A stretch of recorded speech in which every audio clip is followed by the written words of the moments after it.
All right. Hello, welcome everyone. Welcome to BTX 2021 Asia edition. Today, I want to talk with you about the ever hot topic of business transformation. Because especially in retail, you cannot afford to stand still. You need to keep moving and changing to capture the attention of the consumer. And it's quite a competition out there. Now, we know that statistics from McKinsey show that around 70% of business transformations fail. And the reasons for them are quite many, and you cannot really pinpoint it to a certain group. So I actually, for this talk today, I have picked this background picture because you see, this is what a business transformation is all about, right? It's all about maintaining all those different pieces of your business moving at the same time, keeping that perfect balance so you don't tilt over to the one side or the other. Today, I want to share with you the transformation my current company is undergoing. And just a disclaimer here that all the information presented here is publicly available and is only representing my very own opinion. Sharing the transformation we have gone through and also some of the learnings, not only from this transformation, but from previous transformations that I think are very, very important to have a successful transformation. So who am I? I'm Nicole Tretwer. I'm based here in Singapore, and I'm currently in charge for logistics in Asia Pacific for a very large jewelry manufacturer and retailer.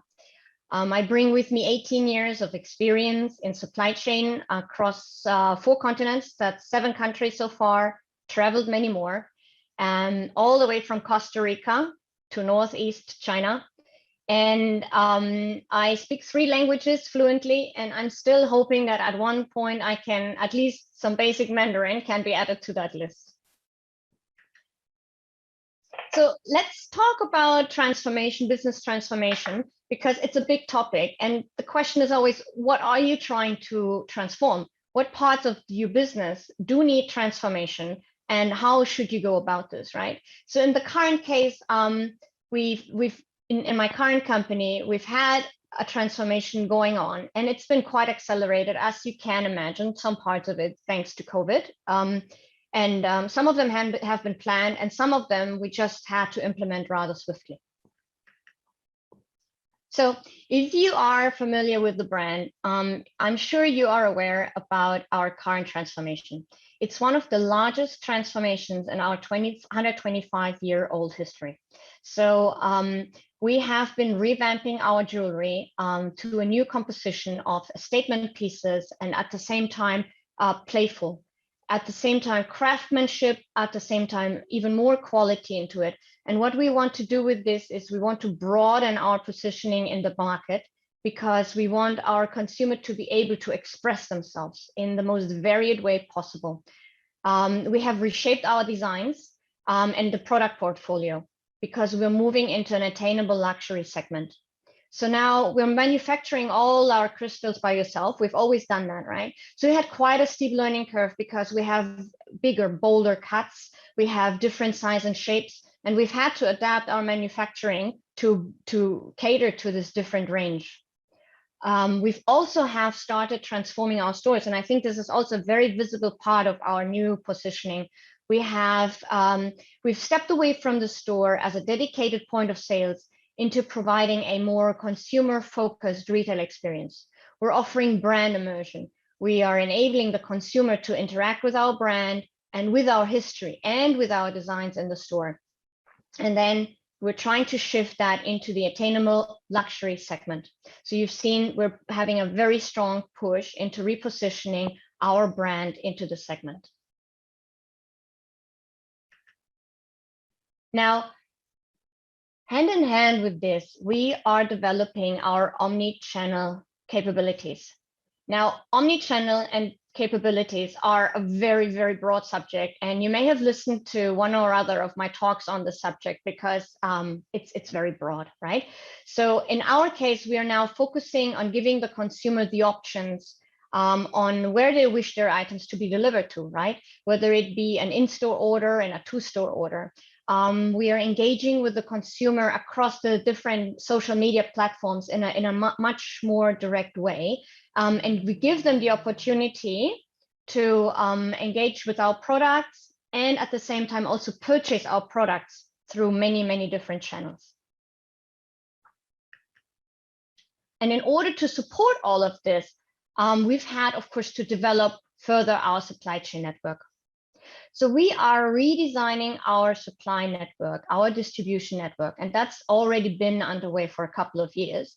And COVID has taught us that, yes, that's the right way, and we need to do it faster, right? So as in any business transformation, sometimes some parts of that transformation are accelerated through external factors. And this is something just that your team will need to deal with. So it's not only that our network has to be redesigned, but we're also looking at our end-to-end capabilities, right? Integrated planning, and that's been at the forefront of our transformation. So it's really essential for this end-to-end planning, because at the end of the day, you need to deliver your product to the consumer, right? So this end-to-end planning with balancing the inventory and the lead times into the different markets, we've decided to go ahead with a regional distribution setup, catering to the different markets and specific markets, even with the forward stock locations. So we've automated and we've driven investments in this area with end-to-end planning being provided by IVCP as an example. So let's look at some of the key learnings or observations that I have gathered now over the last few years' experience that I would like to share with you today.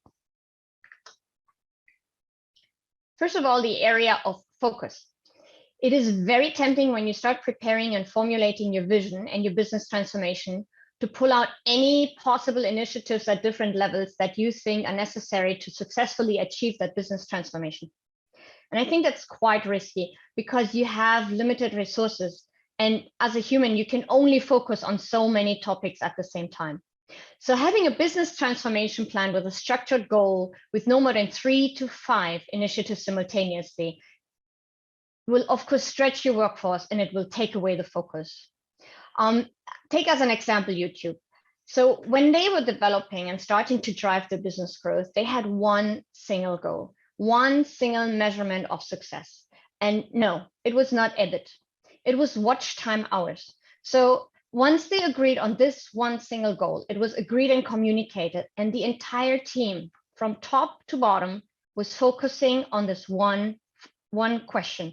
How do we get people to watch more content? How do we get people to spend more hours on YouTube? You can see how whatever you're doing, you ask yourself that single goal question, it makes just your decisions so much easier. So this is an example, of course, about scaling and not about business transformation, but the same principle applies here. It's really important that when you decide to go ahead with your new vision, that you handpick those 3 to 5 initiatives that you start off with. And then you have this laser focus on these initiatives. And from there, you drive this message into the company so that people can actually focus on those.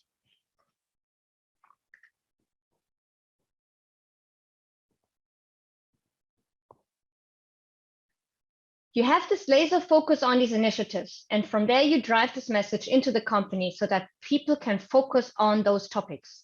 So you reduce the chances that your message gets muzzled and misunderstood. It's because when you come in and when you develop your vision, and then you have this wish list of, I don't know, 20 to 25 items that you need to implement in order to deliver that mission, you will not be able to deploy these changes at the same time. So take your time. Select the most important, the most impactful initiatives and start on the road there. Don't confuse people with too many initiatives.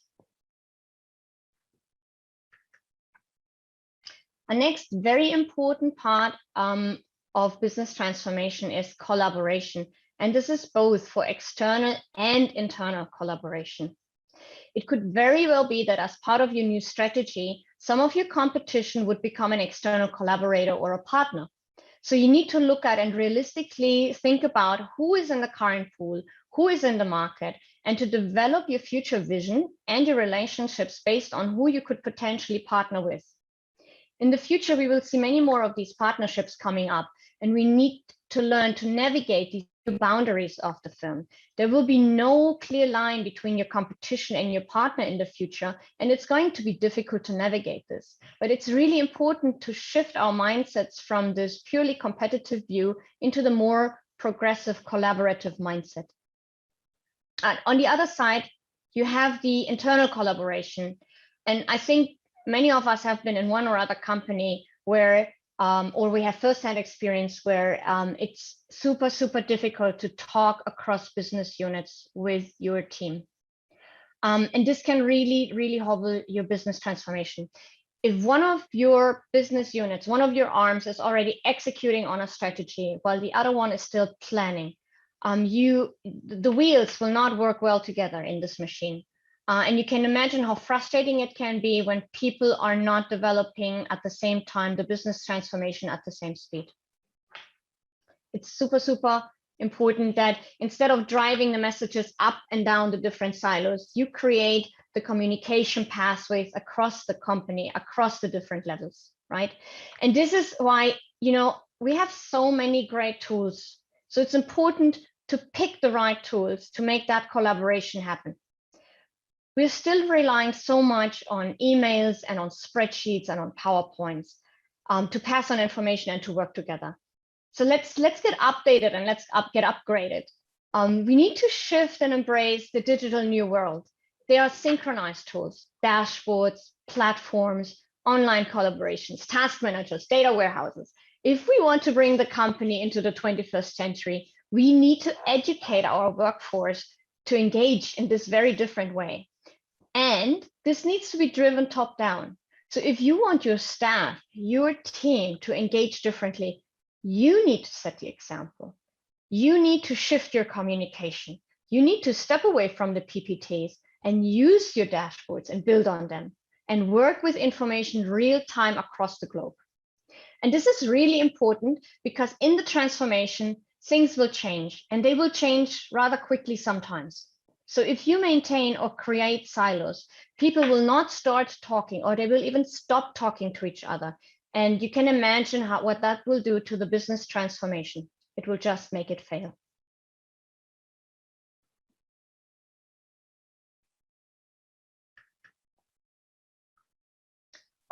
And this brings me down to the most important part, I feel, which is the ever important communication. Now, we all know that communication is very, very important. And for some reason, we can still improve so much more. So in this case, I'm talking about the internal communication with your team and as opposed to the external communication with your customers. Because if you have gaps in your external communication, usually, your public relations or your marketing or your account managers, they can try and patch these things back together, right? But there is nobody assigned for really proper internal communication. So the trickiest part when you're running a business is during a transformation period, especially, is what do you communicate and when and how? So we need to put in a lot of effort into this communication, depending on how fast you're deploying your business transformation. How little time you have, and how quickly are you making decisions in your executive meetings. So map out that communication plan so people know when they can expect an update. I think one of the biggest pitfalls here is that we just assume because somebody said something in a meeting that this information will automatically be passed down, cascaded down through all the management layers to the front staff. And I think that's very misleading because let's face it, some people are just not good communicators. Some people don't know what they should be communicating, what part of the information can be passed on, what is confidential. And before they make a mistake, they would rather withhold that information than to pass it on. And for a very few people, it's actually in a business transformation, it's about politics. And then the information is actually intentionally withheld. So you can imagine how difficult that will make your business transformation if people across your business get different messages at different times. So as part of your internal communication plan, it's really important to think about how often you need to communicate and who should be drafting that communication and what decisions should be communicated.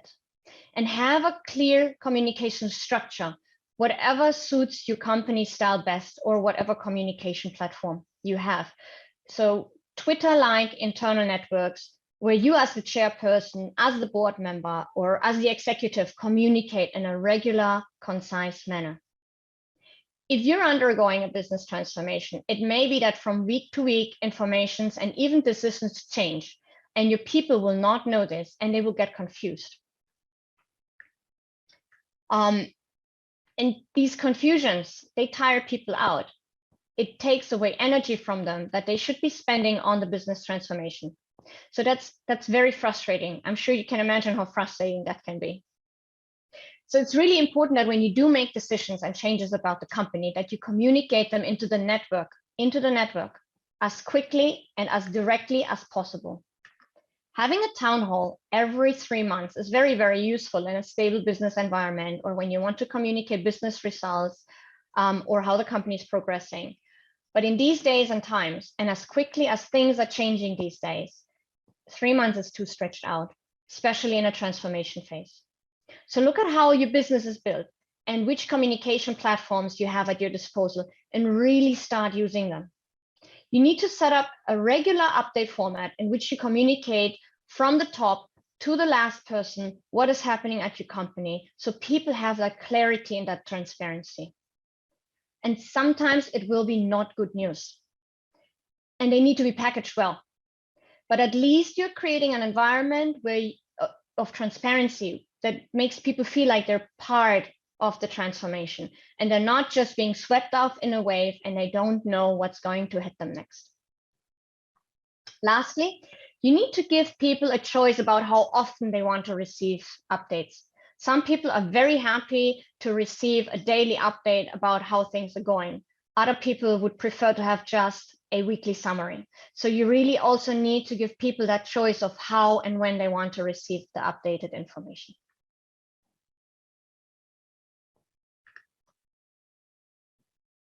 So we've come to the end of the session, and I hope that these thoughts that I just shared with you may help you in thinking about how you can drive your next upcoming business transformation in a successful manner, because we will keep transforming and we will stay in the business of business transformation.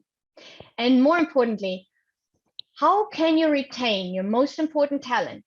Because that's what it's all about, right? If you go through business transformation and it fails, chances are your best people already left your company out of frustration, leaving you in much more dire straits than before. So thank you for your time. It was a pleasure talking with you. And please feel free to reach out on LinkedIn. Always happy to discuss.